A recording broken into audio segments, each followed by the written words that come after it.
Taong 2010-2011 season, muling nanumbalik ang pag-asa sa Chicago, isang lungsod na matagal na naghihintay sa bagong mukha na magdadala sa kanila pabalik sa kilalang gloria ng 90s. Matapos ang panahon ni Michael Jordan, ng Bulls ay dumaan sa mga taon ng pagre-rebuild, trial and error at pangarap. Pero sa pagpasok ng bagong season, isang 22 anyos na guard na magiging sagot sa lahat ng yon. Si Derek Martel Rose, tubong Inglewood, Chicago. Tahimik, simple, ngunit bawat galaw sa court ay parang pagsabog ng kidlat.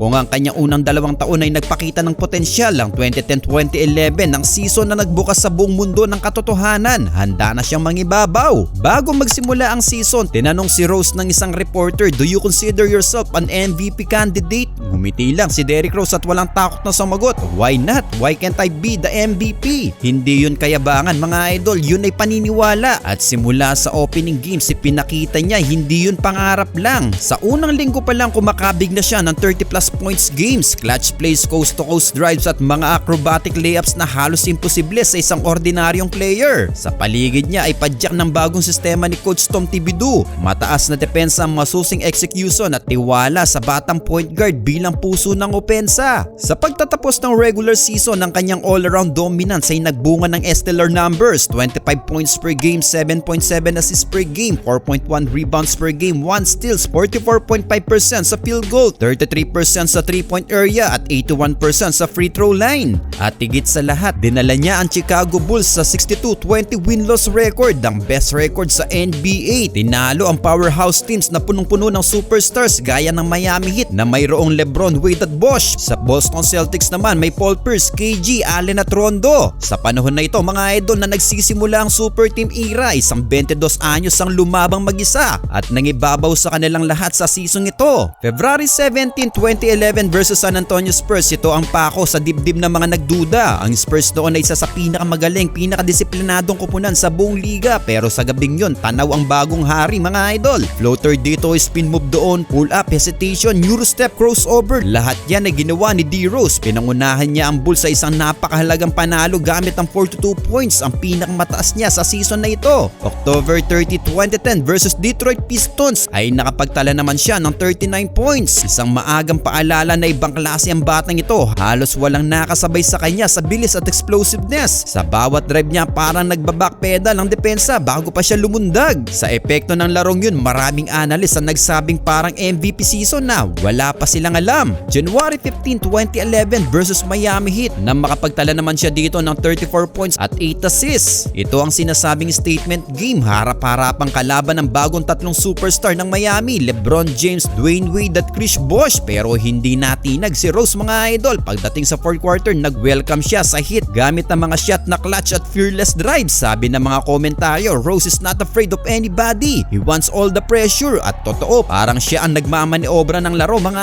idol. January 10, 2011 versus Trail Blazers ay kumamada naman siya rito ng 36 points. Hindi flashy ang pangalan ng karibal pero importante ang game. Si D. Rose ang nagdala mula simula hanggang dulo, pumutok ng 30+ points, nagte-take over kapag kailangan at dinumina ang huling quarter. Typical Derrick Rose, walang sinasayang na sandali. Well, marami pang 30-point nights, hindi ito isolated burst, trend ito. 23 games ng 30 o higit pang puntos. Sinong mag-aakala isang point guard na halos kasing explosive ng prime Westbrook, ngunit may finesse at timing tulad ng mga Hall of Fame point guards. Well, hindi lamang stats ang iniwan ni Rose, binuhay niya ang lungsod. Ang United Center ay muling nagliyab sa season ito. May bagong swagger ang Bulls, panalo sa depensa, mabangis ang opensa at palaging umaasa sa player na may jersey number 1. Paulit-ulit siyang gumagawa ng late game heroics, step back jumpers, high arcing floaters at mga hang time drives na parang lumulutang sa ere. Tuwing huling minuto ng laro, isa lang ang tawag, give it to D. Rose. Pagdating ng Mayo 3, 2011, formal na inanunsyo, Derrick Rose, NBA Most Valuable Player. Sa edad na 22 anyos mga idol, siya ang pinakabatang MVP sa kasaysayan ng NBA. Mga nauna sa kanya, Jordan, Kobe, LeBron, lahat mas matanda ng unang manalo. Pero si Derrick Rose, isang batang galing Chicago mismo, ang naglagay muli sa Bulls sa mapa. Sa kanyang MVP speech, halos maliwanag ang luha nang sabihin niya, "Why not me?" Hindi lang ito award, ito ang pangarap ng buong lungsod mga idol. Well, ito ang season na hindi makakalimutan. Oo, nagkaroon ng mga sugat ang kanyang career pagkatapos, pero ang 2010-2011 ay patunay na minsan sa NBA history, isang batang 22 years old ang naging hari ng buong liga. Kahit anong anong mangyari, mananatiling sagrado ang panahong yun sa puso ng fans. Derrick Rose, the youngest MVP ever.